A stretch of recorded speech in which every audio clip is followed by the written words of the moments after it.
I'm Jen Taylor Skinner, and this is the Electorette. On this episode, I have a conversation with Poppy MacDonald, the president of USAFacts. USAFacts is a nonprofit founded by Steve Ballmer. Yes, that's Steve Ballmer, the former CEO of Microsoft and owner of the Los Angeles Clippers.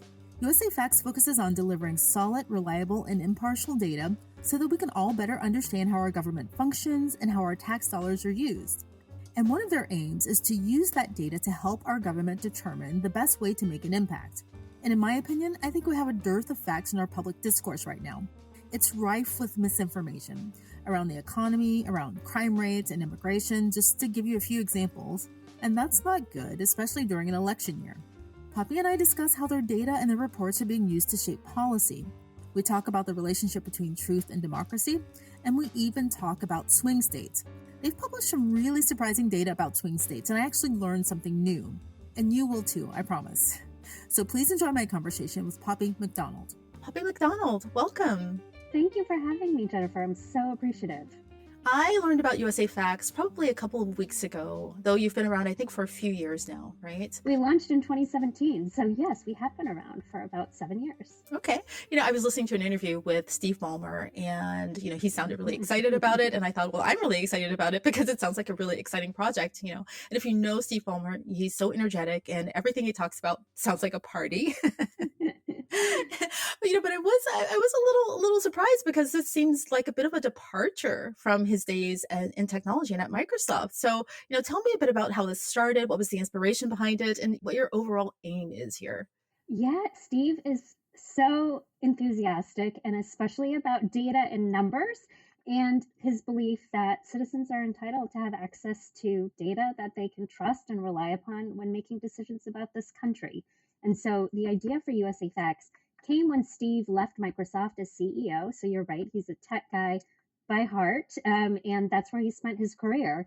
And when he left Microsoft, he wanted to do more from a philanthropic perspective. Well, his wife wanted him to do more from a philanthropic perspective, to lift children out of poverty, to give everyone the same shot at the American dream. And he is somebody who likes to challenge people. So he said, wait a minute, isn't that government's role?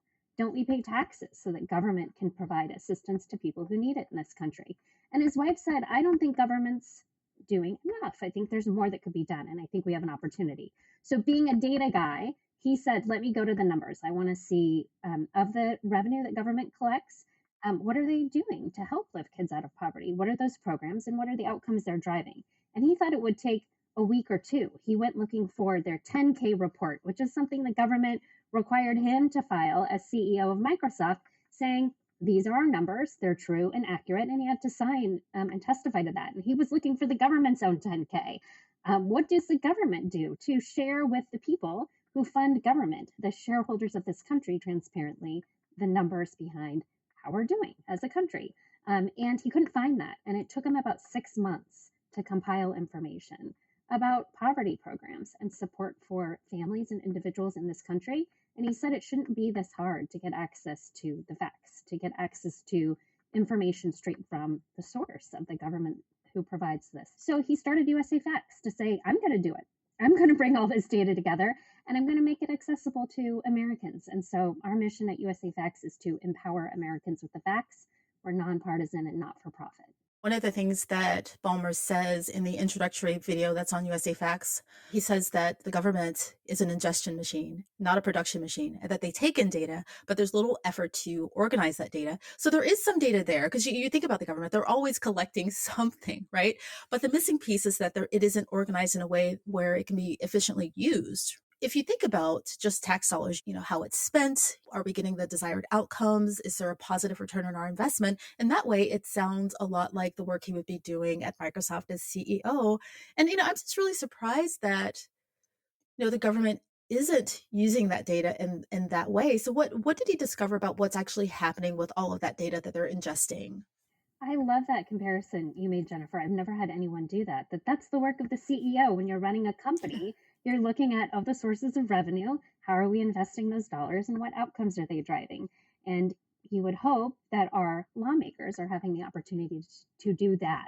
And you're right, we have, it blows my mind, but we have 90,000 government entities in the United States of America. and no standardization for what data is collected, when it's reported, or how it's reported. And so we do have empathy for lawmakers who are trying to get access to the data. It's very hard. Sometimes we're getting data sent to us on CDs. Sometimes we're having to pull the data off of PDF, right? Paper, static images. It is not easy in all cases to get access to this data. So it takes a lot of time and effort. And we have empathy because these agencies, usually their mandate and their mission is not make data accessible to the public. Their mandate and their mission, for example, if they're the Housing and Urban Development Department, it's make housing affordable and accessible, right? If it's the Department of Education, it's about schools and access to education for people. And so we don't have an agency that's dedicated to making that data accessible. And that's really where USAFacts has stepped in to fill the gap.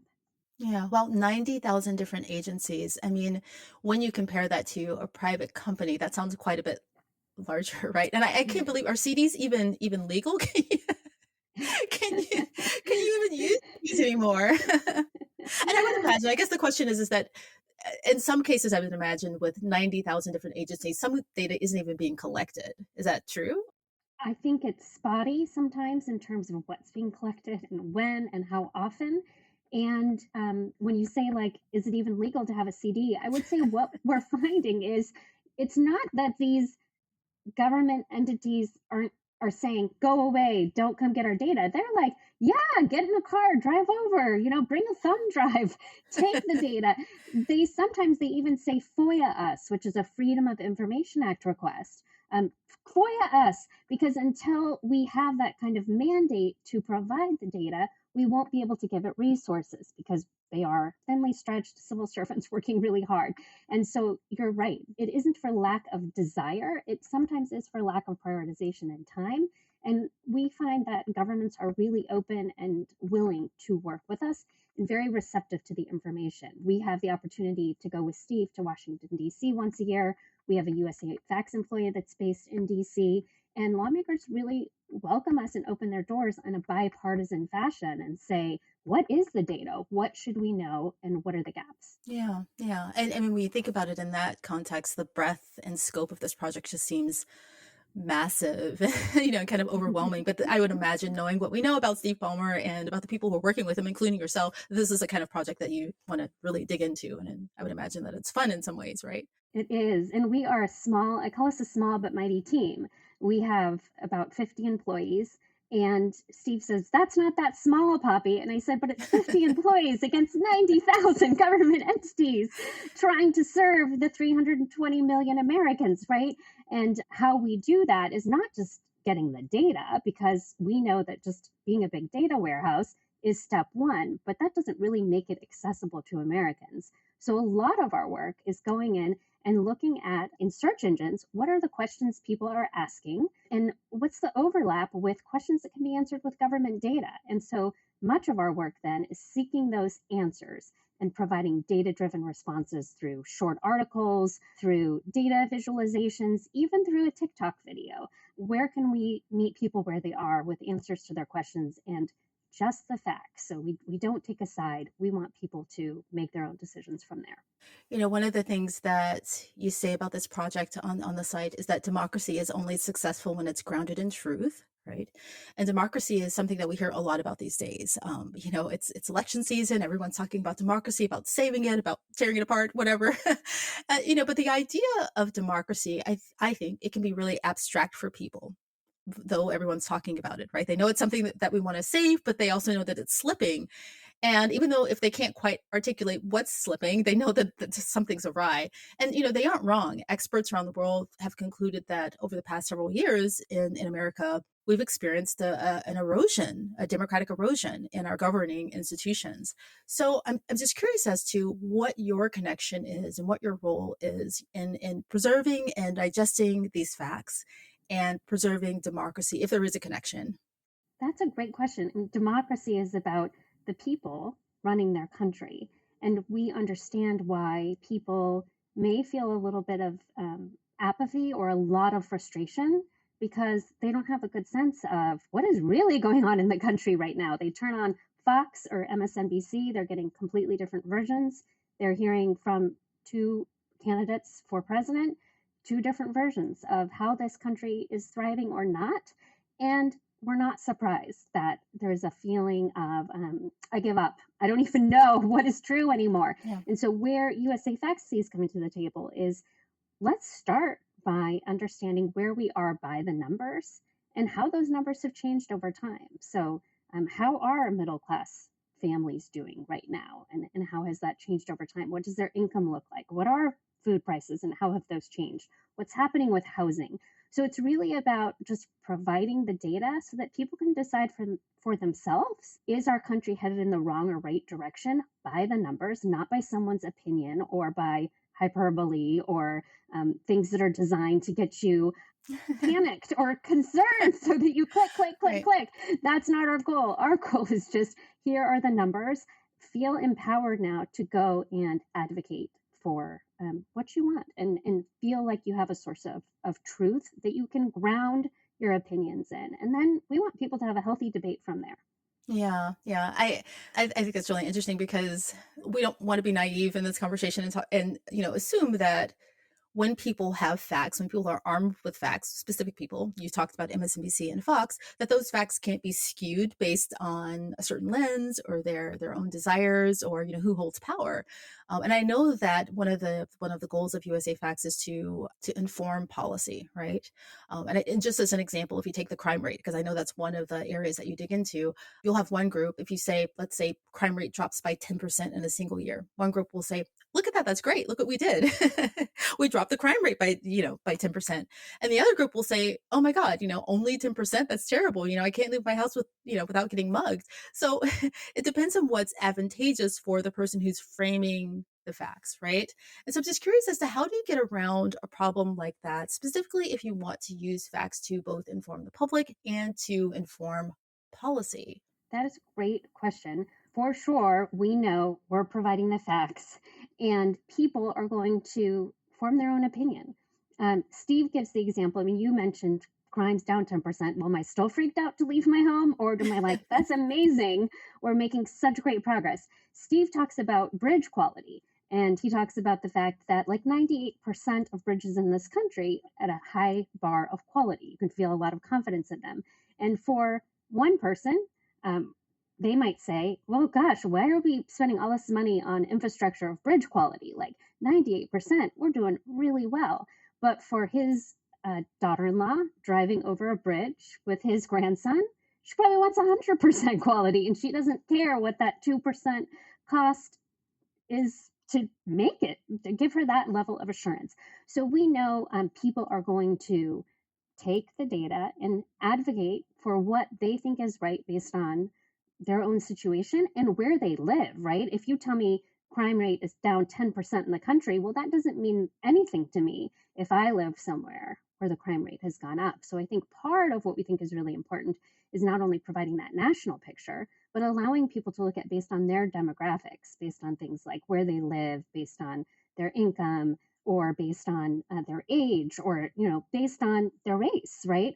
What has it looked like for them in this country so that they can form their own opinion? Because it's not a one size fits all. It's not everyone's having the same experience. There's a lot of difference by demographics. And so part of the work we've done is allow people to go in and customize or change the view based on their own inputs or places they're curious about and see how that changes the data and how that place or that experience looks different than the trends for the country. I mean, that's something, this is more of a statement than a question, but that's something that I struggle with myself when I'm married to a mathematician, by the way. So, so this is an issue, right? I'll talk about, for example, school shootings, right? And it'll remind me of the statistics and the data.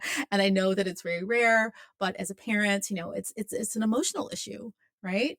And the same thing with the economy. The economy, I know that there's a section on USA Facts about the economy, and that depends on what your personal situation is. I mean, if you live in a state, as an example, where the price of eggs has gone up, by, it used to be $8, now it's $12, you feel that and you go like, oh God, I can't, for whatever reason, maybe the chickens in your state have given up, they've thrown in the towel and, the price of eggs has gone up.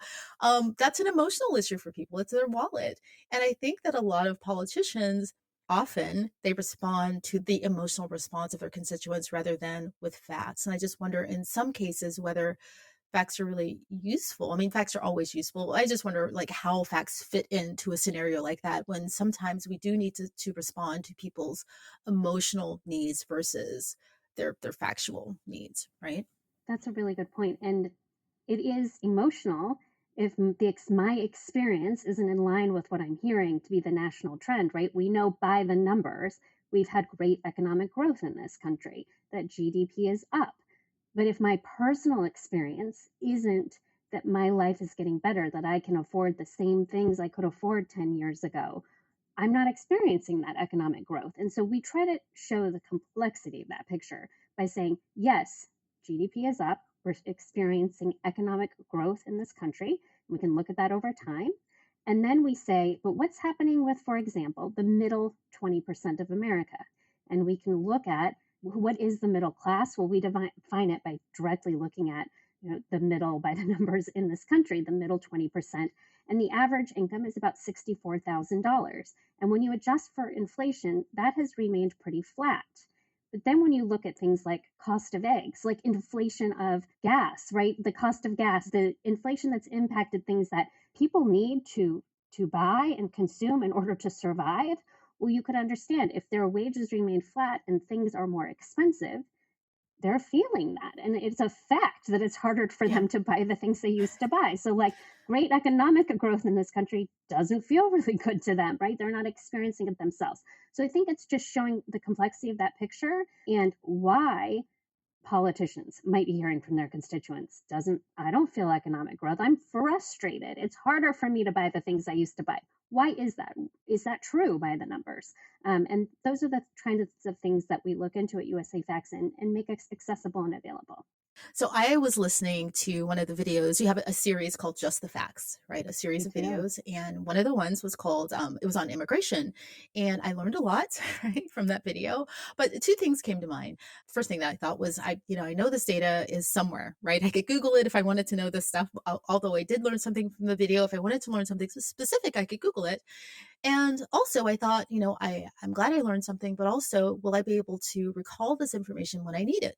For instance, when I'm able to vote. And I thought, I would have rather learned this in school. So I'm curious if there's a way to take this data and make it more digestible, make it more recallable, make it, like our timetables, the timetables that we learned in fourth grade or third grade or whatever. How do we get that data out there so that people can recall it when they need it? Oh, I love that question. I love your ideas, Jennifer. We have done this Just the Facts video series, which there's 6 videos, 15 minutes in length. And you could be asking a lot of the American public, given how busy their lives are, to spend 15 minutes really getting educated about a topic by the numbers. Immigration, healthcare, economy are some of the topics that we tackled.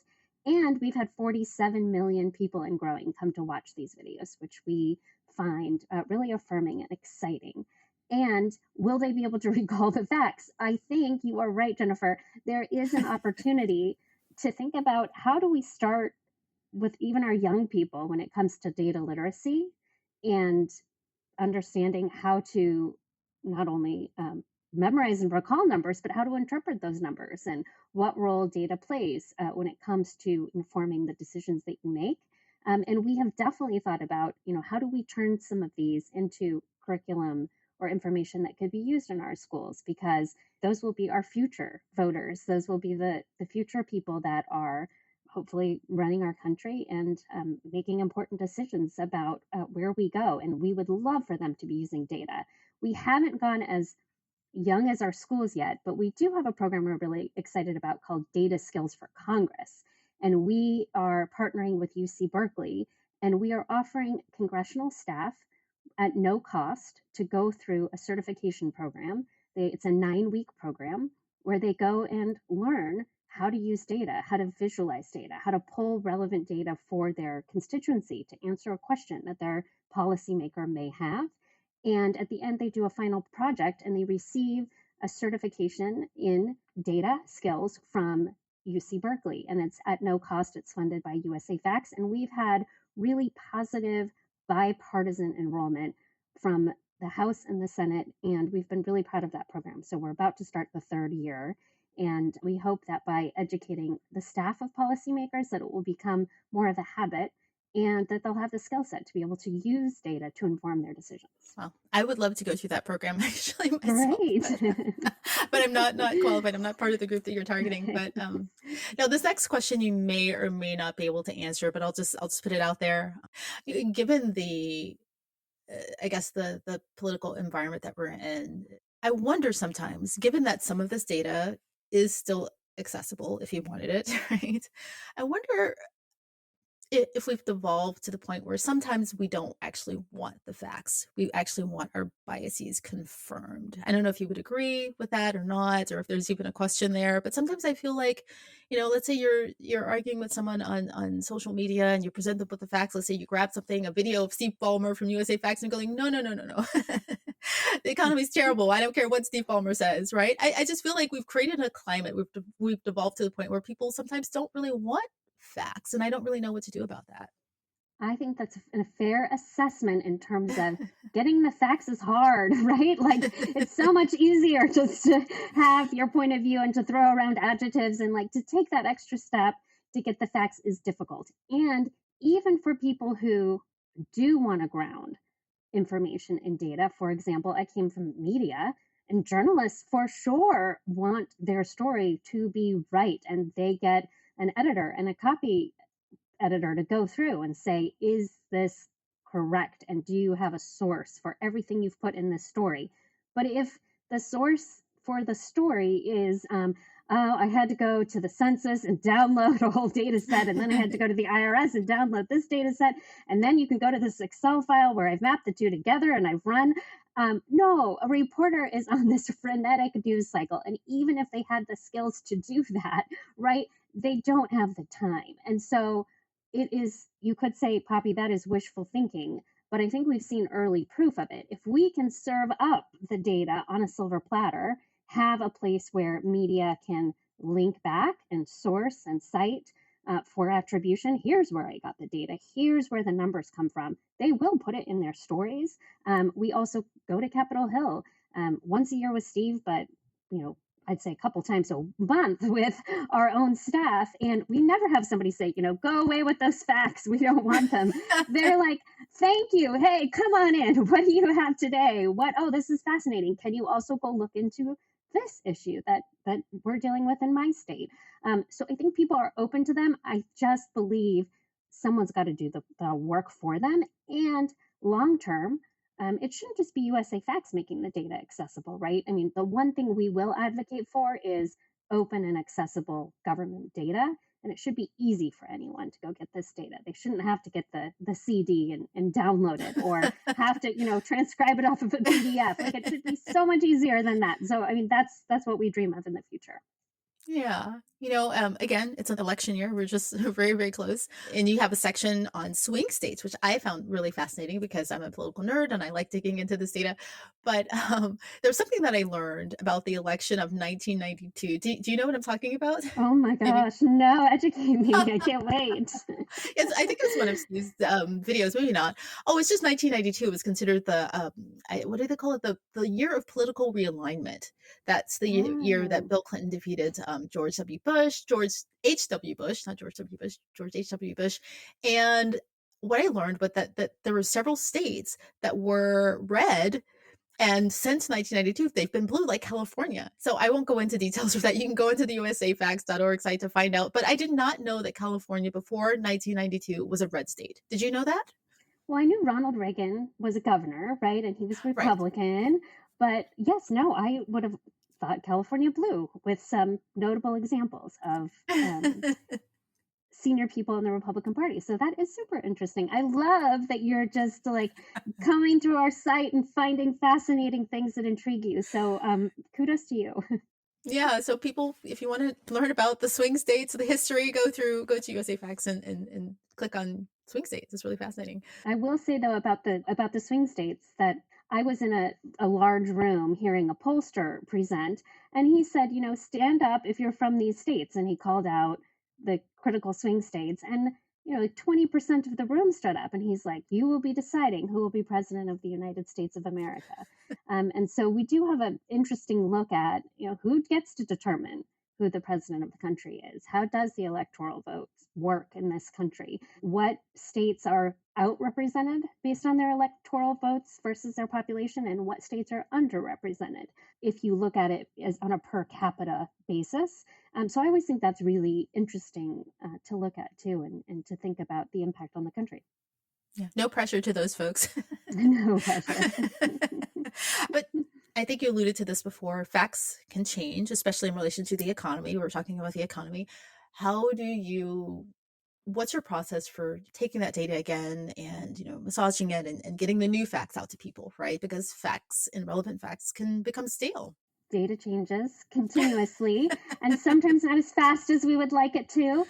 We have a team of about 20 folks here who are dedicated to not only data ingestion, but also mapping that data so that we can take housing data and compare it to income and compare that to healthcare rights. We could see the experience of a population. And then we have people who are dedicated to data quality. And people make mistakes, right? An agency may inadvertently misrepresent a number, not on purpose, but they just, like, everyone makes mistakes. In USAFacts, we have at least 5 layers of data checks to make sure, did we get this data right? Can we attribute it back to the source? But it's really important to us that the quality is right, and we're not under the pressure of this frenetic pace of a newsroom, because we are gratefully funded by Steve Ballmer, so we're not incumbent on traffic coming to our site or pushing out a certain number of news stories in a day. Our commitment is the data and information has to be correct, and we need to have the latest available data. And so that looks like monitoring agencies who, in some cases, it's once a year, new data comes out, or every 10 years, like with the census. In other cases, with like a jobs report, that data is updated every month, or with COVID, we were getting new data every single day.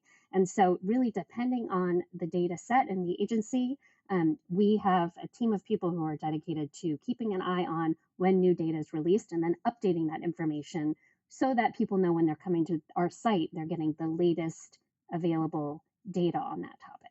So I'm curious, have there been any material changes in relation to policy due to your work at USAFacts? Is there something that you can point to that we can feel or, understand? Yeah, it's a great question. So we did look at the backlog of rape kits in states across the country and the impact on that, the amount that were sitting there unprocessed. And after publishing that piece, we had a Republican and a Democrat on the House side, 2 women lawmakers reach out to us and say, we want to introduce legislation. This shouldn't be the case. Like, people should have a right to get that rape kit processed in a timely manner so that the police have the information they need to be able to go after the person who perpetrated the crime and to prosecute that individual. And so that's an example of where we've seen lawmakers seeing the data and then responding to it with legislation. Another example would be the House Modernization Committee reached out because they're like, hey, we love what you're doing. We think we should modernize how Congress thinks about passing legislation, and we are not using data as part of that process. Will you come and talk to us about what that could look like? So I had the privilege to testify before that committee, and what I talked about is the way that the markup process goes when a member introduces a piece of legislation and it's marked up in a committee before it goes to the House or Senate floor. Hopefully this isn't too wonky, Jennifer, but part of that process is that taxpayers deserve to know, how much will this cost and how will it be funded? And then once the bill passes, we track really well. Did it cost that much? But did it cost that much doesn't really say, did it have the impact it was intended to have? And so one of the things we'd love to see at USAFacts is for lawmakers to also have to say, this legislation is intended to have this impact, and the way we are going to track, did it work? Was it effective? Is through collecting this data, which needs to be reported in this kind of a time frame. And then we should decide, was that legislation successful based on the intended impact happening or not, and why? And we think that should be part of the legislative process. So the committee did adopt our recommendations. It hasn't become part of the process, but we're hopeful. We're seeing real movement. Yeah, actually, that's incredible. It's funny that you mentioned the rape kit backlog. Again, I know that you're nonpartisan, but I just want to mention, something that I remind people of. Vice President Kamala Harris, before she was vice president, when she was on the campaign trail, I think in 2019, she mentioned, and you didn't mention the name of the lawmaker, so I have no idea who you gave the data to, but she mentioned wanting to clear the backlog of rape kits across the country nationally because it's something that she'd done in California.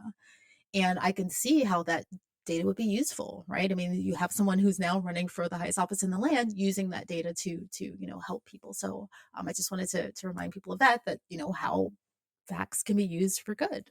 So I learned a lot by using USAFacts.org, and I'm just curious as to what your expectations are, or how other people can use the data that you're putting out through USA Facts. Just the average person, the average listener, what can they use it for? How can they use it? And just tell me, where can they go? Thank you, Jennifer. I'm so grateful that you found it valuable, and we welcome people coming. We exist to empower Americans with the facts, and so you can come to usafacts.org. It's a free resource to the public. We have a newsletter that goes out every week. We have about 330,000 people who subscribe to that newsletter, and that's just a chance to get a quick read on like what's new, what's the new data. We really try to relate it to what's going on in the news and say, hey, here's the facts on this issue that's brewing this week. And we are also on all of the social media platforms. So you can find us on Instagram, on TikTok, on Facebook, on X, on Threads. So anywhere you go to get information, just USA Facts, FACTS, and we would welcome people who rely on you, Jennifer, to also follow USA Facts. That's a lot. That's a lot of people getting facts. So I'm happy for that.